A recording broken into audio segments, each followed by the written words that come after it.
आप देख रहे हैं अपना बिहार और आपके साथ मैं हूं विवेक। बीपीएससी शिक्षक बहाली के +2 की परीक्षा में आईएनडीआईए गठबंधन का फुल फॉर्म पूछे जाने पर बीजेपी ने सवाल उठाया। बीजेपी ने कहा कि ये आईएनडीआईए गठबंधन नहीं, घमंडिया गठबंधन है और साथ ही चोरों की जमात बताया है। वहीं जेडीयू ने बीजेपी पर नकारात्मक राजनीति का आरोप लगाया। परीक्षा में इंडिया गठबंधन का फुल फॉर्म पूछा जाता है। बारे माननीय मुख्यमंत्री जी और उनके शिक्षा विभाग, अरे ये क्यों नहीं बताते हैं कि ये इंडिया गठबंधन नहीं है, ये सारे घमंडियों का गठबंधन है, सारे फरौडियों का गठबंधन पूछ रहे हैं। अरे इंडिया गठबंधन के मतलब चोरों का जमात होता है। ये बिहार का दुर्भाग्य है कि बिहार के पास भारतीय जनता पार्टी के रूप में एक ऐसा नकारात्मक विपक्ष है जिसे अपनी भूमिका निभाने में जरा भी दिलचस्पी नहीं है। सिर्फ उल जलूल मामले उठाना, उल जलूल सवाल पूछना ताकि मीडिया का ध्यान उनकी तरफ आकृष्ट हो सके। अगर इतनी ही चिंता है तो इस बात पर सवाल क्यों नहीं उठाते हैं कि हर जगह, हर पोस्टर पर, हर प्रतिष्ठान में सिर्फ प्रधानमंत्री जी की तस्वीर क्यों लगी रहती है। भारत सरकार के बहुत सारे उपक्रम हैं, लेकिन अपनी ही ब्रांडिंग और मार्केटिंग क्यों करते हैं ये। और आगे बढ़ते हैं। बड़ी खबर है पटना सिटी से, जहां आलमगंज थाना क्षेत्र में बाइक सवार अपराधियों ने एक युवक को गोली मारी है और घटना को अंजाम देने के बाद अपराधी फरार हैं। गंभीर रूप से घायल युवक को इलाज के लिए एनएमसीएच में भर्ती कराया गया है, जहां इलाज चल रहा है और घायल की स्थिति चिंताजनक बनी हुई है। घायल युवक की पहचान आलमगंज थाना क्षेत्र के आलमगंज चौकी निवासी मनोज कुमार के 24 साल के बेटे सोनू कुमार के रूप में की गई है। जानलेवा हमले का कारण अब तक स्पष्ट नहीं हो सका है। आशंका जताई जा रही है कि आपसी रंजिश में ही अपराधियों ने इस घटना को अंजाम दिया। फिलहाल पुलिस अज्ञात अपराधियों की पहचान और उनकी गिरफ्तारी को लेकर आसपास के इलाकों में लगे सीसीटीवी खंगाल रही है। और ये तस्वीरें आप देख पा रहे हैं पटना सिटी से इस वक्त बड़ी खबर के तौर पर।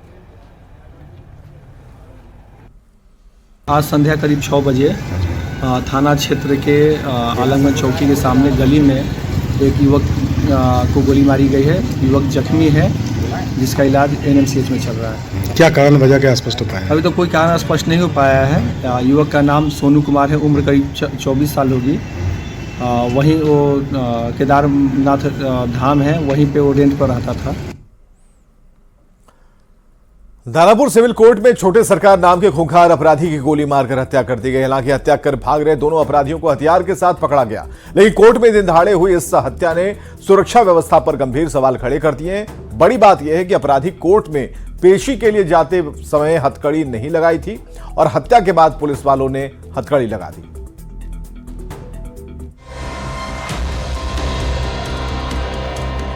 हैरान कर देगी ये तस्वीर। इस कैदी की हत्या हो चुकी है। कोर्ट परिसर में पुलिस वालों के बीच गोली मारी गई। अब आप इस तस्वीर को देखकर पूछेंगे कि मरे व्यक्ति के हाथ में हथकड़ी क्यों लगाई जा रही है, तो आपको ये खबर बता दे रहे हैं। जमीन पर मौत की नींद सो रहा ये है सिकंदपुर बिहटा का रहने वाला अभिषेक उर्फ छोटे सरकार। हत्या, रंगदारी और लूट सहित 16 मामलों के आरोपी छोटे सरकार की गिनती इलाके के खूंखार अपराधियों में होती थी। आरोपी पूर्व विधायक चितरंजन शर्मा के सगे भाइयों के हत्याकांड में भी शामिल था।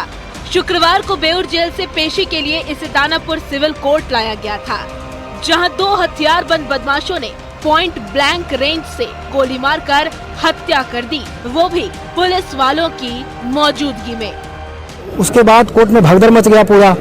2 व्यक्ति अभी जस्ट हिरासत में उस समय लिए गए, एकदम टीनेजर होंगे। घटना के बाद मौके पर अफरा तफरी मच गई, लोग इधर उधर भागने लगे, लेकिन इसी क्रम में दोनों अपराधियों को पकड़ लिया गया।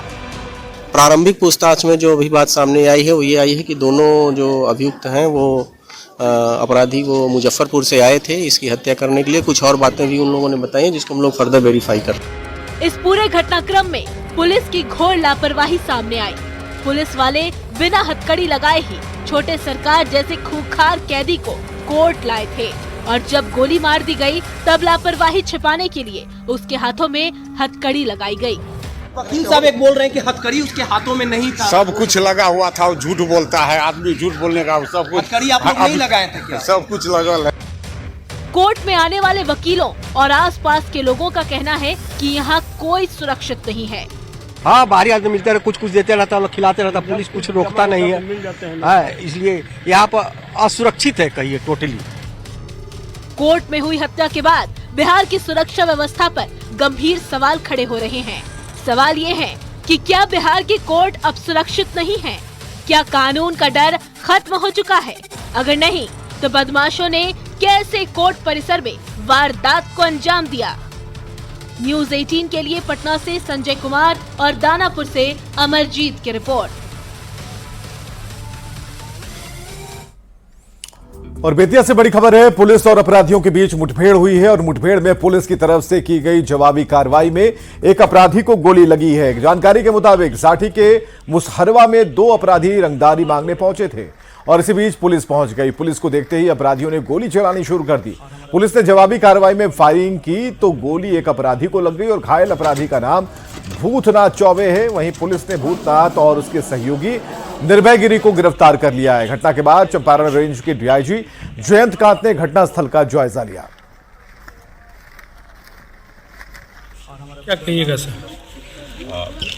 आज यहाँ साठी थाना क्षेत्र में एक क्रिमिनल जो कि पूर्व से एक्सटॉर्शन के केसेस, लूट के केसेस, आर्म्स एक्ट के केसेस में वांछित भी था, कुख्यात अपराधी था, उसने साठी थाना में एक व्यक्ति से रंगदारी की कोशिश की और जिसकी इंफॉर्मेशन पुलिस को लगी। साठी एसएचओ ने मौके पर पहुंचे तो उसने पुलिस पर फायर किया और जवाबी कार्रवाई में उसको पैर पे गोली लगी है। मधेपुरा में छात्र संगठनों ने पीजी सेकेंड सेमेस्टर की परीक्षा रोक दी और परीक्षा विभाग के सामने जमकर प्रदर्शन किया। छात्र संगठनों के कार्यकर्ता और प्राचार्य के बीच हुई झड़प के कारण प्रथम पाली की परीक्षा भी स्थगित करनी पड़ी। दरअसल भूपेंद्र नारायण मंडल वाणिज्य महाविद्यालय में पीजी सेकेंड सेमेस्टर की परीक्षा को छात्र संगठनों ने रोक दिया। छात्र परीक्षा केंद्र में एंट्री नहीं मिलने से नाराज थे। प्रिंसिपल के बार बार समझाने पर भी छात्र मानने को तैयार नहीं थे। बात धक्का मुक्की तक पहुंच गई और प्रशासन के बीच बचाव के बाद मामले को शांत कराया गया। और इससे पहले बुधवार को भी छात्र संगठनों ने परीक्षा केंद्र में बदलाव करने और परीक्षा की तारीख आगे बढ़ाने की मांग को लेकर बुधवार और गुरुवार को भी विश्वविद्यालय में तालाबंदी की थी।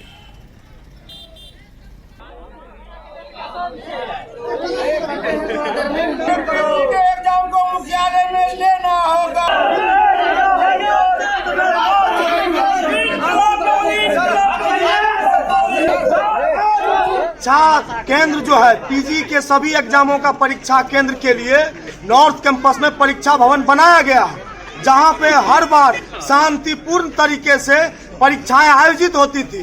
लेकिन अभी वर्तमान के जो प्रभारी कुलपति और परीक्षा नियंत्रक है, यह शिक्षा माफियाओं के हाथों बिक गए हैं।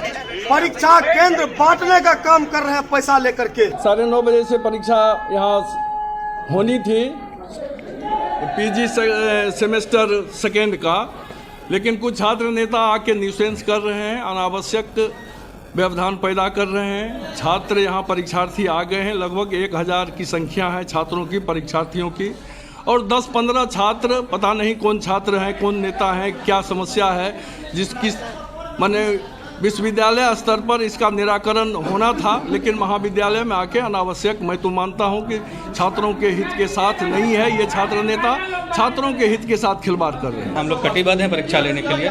छात्रों को सेशन पे परीक्षा लेना, उसके लिए सरकार का दबाव है, राजभवन का दबाव है, इसलिए हमको परीक्षा तो लेनी है। जो लोग व्यवधान पैदा करते हैं उनसे जो यहाँ का एडमिनिस्ट्रेशन है वो निपटेगा।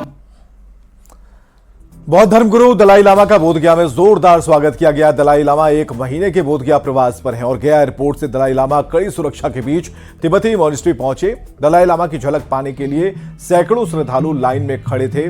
देश विदेश से पहुंचे श्रद्धालु सड़क के दोनों ओर लाइन लगाकर खड़े थे और हाथों में कमल का फूल और खादा लेकर दलाई लामा का उन्होंने स्वागत किया। देश विदेश से पहुंचे सैलानी ने दलाई लामा के मंगल आयु की कामना की। दलाई लामा कालचक्र मैदान में 29, 30 और 31 दिसंबर को आध्यात्मिक प्रवचन करेंगे और इसके पहले 20 दिसंबर को बोधगया संस्कृति केंद्र में हो रहे कार्यक्रम में दलाई लामा शामिल होंगे। इस कार्यक्रम में सीएम नीतीश कुमार और अरुणाचल प्रदेश के सीएम भी शामिल होंगे। ज्यादा जानकारी दे रहे हैं Allen Lily. Hello, Tashidale. We are from Singapore, Ganden Shati Drop Handling.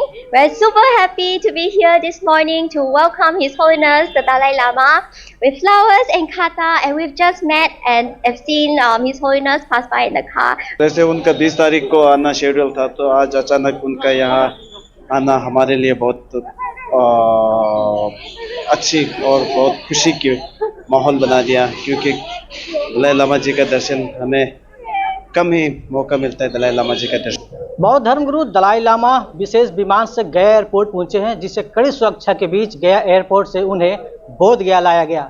बोध गया की यही तिब्बती मोनेस्ट्री है, जहां वे 1 महीने प्रवास पर रहेंगे। अब देख सकते हैं कि दलाई लामा जी जो है वो इस तिब्बती मोनेस्ट्री में अंदर पहुंच चुके हैं, और उसकी सुरक्षा को लेकर के भी चाक चौबंद व्यवस्था किया गया है।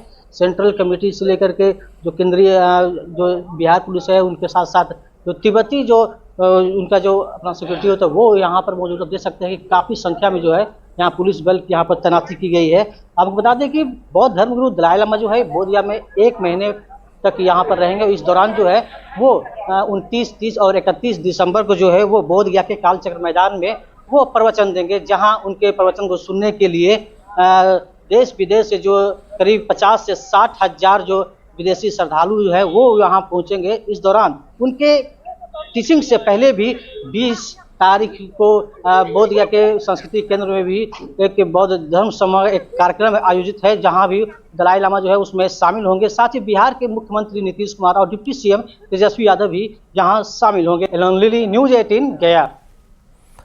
तो बौद्ध धर्मगुरु दलाई लामा बोधगया में है। अगले कुछ दिनों तक वो बोधगया में ही रहेंगे और कालचक्र के दौरान पूजा अर्चना करेंगे। इधर उनके बोधगया के दौरे को देखते हुए बिहार पुलिस ने सुरक्षा व्यवस्था पूरी कर ली है।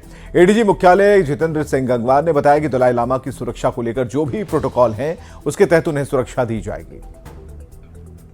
पावन दलाई लामा जी का विजिट हर साल होता रहा है बोधगया में, इस बार भी होगा। जो उनका प्रोटोकॉल है, जो उनके सुरक्षा के आयाम हैं, जो उनके मापदंड हैं, उसके अनुरूप केंद्र सरकार के पदाधिकारी और आईबी से भी इनपुट आता है। उसके अलावा जिला पुलिस और राज्य पुलिस मुख्यालय के स्तर से जो भी डिप्लॉयमेंट है, सुरक्षा के सम्यक जो भी बंदोबस्त है और जो भी पदाधिकारियों को, जिस स्तर के पदाधिकारियों को हम लोगों को डिप्लॉय करना है, उन सभी लोगों को हम लोग पर्याप्त संख्या में डिप्लॉय करेंगे। और वहाँ पर लगातार कालचक्र पूजा। संसद की सुरक्षा में सेंध मामले का मास्टरमाइंड ललित झा को कोर्ट ने 7 दिन की पुलिस रिमांड दी है और आरोपी ललित झा दरभंगा के बहेड़ा थाने के अलीनगर प्रखंड के रामपुर उदय का रहने वाला है। ललित झा कोलकाता में ट्यूशन के साथ कोचिंग में भी पढ़ाता था। ललित झा के पिता देवानंद झा कोलकाता में ही पुजारी का काम करते हैं। ललित झा के माता पिता कोलकाता से अपने गांव पहुंचे हैं। ललित झा के माता पिता ने बेटे को निर्दोष बताया है।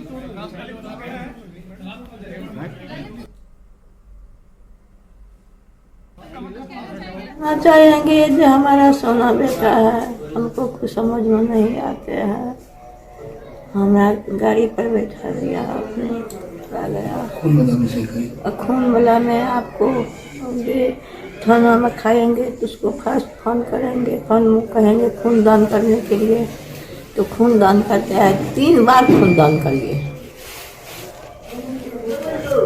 इस संबंध में कुछ भी जानकारी घर में कभी चर्चा नहीं हुआ? कुछ टेंशन नहीं हुआ, सबसे प्रेम जोड़ता है, हरदम मॉर्निंग हाथ है, मम्मी कैसा हुआ, मम्मी कैसा रहेंगी, मम्मी पापा कैसा रहे। और आप लोगों को पूरा भरोसा है कि वो आरोपी नहीं है? ना, बिल्कुल नहीं है। हमारा बेटा गंदा नहीं है। कुछ भी ये पास था, बहुत बढ़िया लड़का था, उसको इनाम मिला था मिथिलांचल परिषद से। करते क्या थे दिल्ली में वो? ललित बाबू ट्यूशन करते थे और कोचिंग सेंटर में भी पढ़ाते थे। पढ़ाई लिखाई के मतलब वहाँ पढ़ाई लिखाई के बारे में ऐसा क्या रहा उनका? घर में कुछ ऐसा कुछ देखते थे आपकी, कुछ भी इस तरह की एक्टिविटी? हमारे टीवी अभी तक नहीं है कुछ देखने का, हम लेवे नहीं करते हैं। तब तो मोबाइल चल गया है, उसमें बहुत कुछ दिखाता है, तो अलग बात है। आपको इस घटना के बारे में कब पता चला? ये कल पता चला है। कल पता चला है, मतलब उनके गिरफ्तार होने के बाद? उनके गिरफ्तार होने के बाद वो भी दूसरों से, ये मोबाइल हमारे नहीं है, बेटे लोग को तो है, हमारे नहीं है। आप भी कोलकाता में ही रहते हैं? कोलकाता में रहते हैं। आप क्या करते हैं? पंडित हैं, पंडिताई करते हैं। शेखपुरा के बेहूस रोड में शराब लदी मालवाहक वैन सड़क किनारे पलट गई। वैन पलटने के बाद अंडा कार्टन के नीचे छिपाकर रखी गई शराब सड़क पर आ गई और जैसे ही लोगों ने शराब गिरता देखा, लूटने की होड़ मच गई। विदेशी शराब से भरा कार्टन झाड़ी में लोगों ने छिपाया। पुलिस ने गाड़ी झाड़ी में छिपाकर रखे गए विदेशी शराब को जब्त किया है। पुलिस अब इस बात का पता लगा रही है कि इसकी डिलीवरी होनी कहां थी। कार्टून, छोटा बड़ा दारू, देसी शराब का दारू का कार्टून मिला, बाकी अब पूरा कार्टून खाली था। ड्राइवर भाग गया, एक आदमी पकड़ाया है। वैशाली पुलिस ने शराब माफियाओं के नए साल के जश्न की तैयारी पर पानी फेर दिया। पुलिस ने शराब की बड़ी खेप को जब्त किया है। शराब की खेप को अनलोड करते वक्त पकड़ा गया। पुलिस ने मौके से एक ट्रक और एक गाड़ी को बरामद किया। इसका इस्तेमाल शराब तस्करी के लिए किया जा रहा था। हालांकि शराब कारोबारी मौके से फरार हो गया। बेलसर ओपी क्षेत्र के नगमा चौर में रात के अंधेरे में ट्रक से शराब अनलोड किया जा रहा था, जिसकी सूचना पर पुलिस ने कार्रवाई की। शराब की कीमत 16 लाख रुपए है। चिमनी के पास शराब तस्कर भारी मात्रा में शराब लेकर उधर निकल रहे हैं। इसी सूचना पर हम लोग त्वरित पुलिस बल के साथ वहां छापेमारी किए जाके और घेराबंदी किए, मगर चौर काफ़ी लंबा था। रोड से करीब 1.5-2 किलोमीटर अंदर चौर में गाड़ी था और उसमें हम लोग छापेमारी करने के बाद बाकी तो लोग फरार हो गए, मगर एक ट्रक और 5-6 गाड़ी 4 चक्का और करीब 330 कार्टून शराब बरामद हुआ है। और आइए देखते हैं इस वक्त की हेडलाइंस।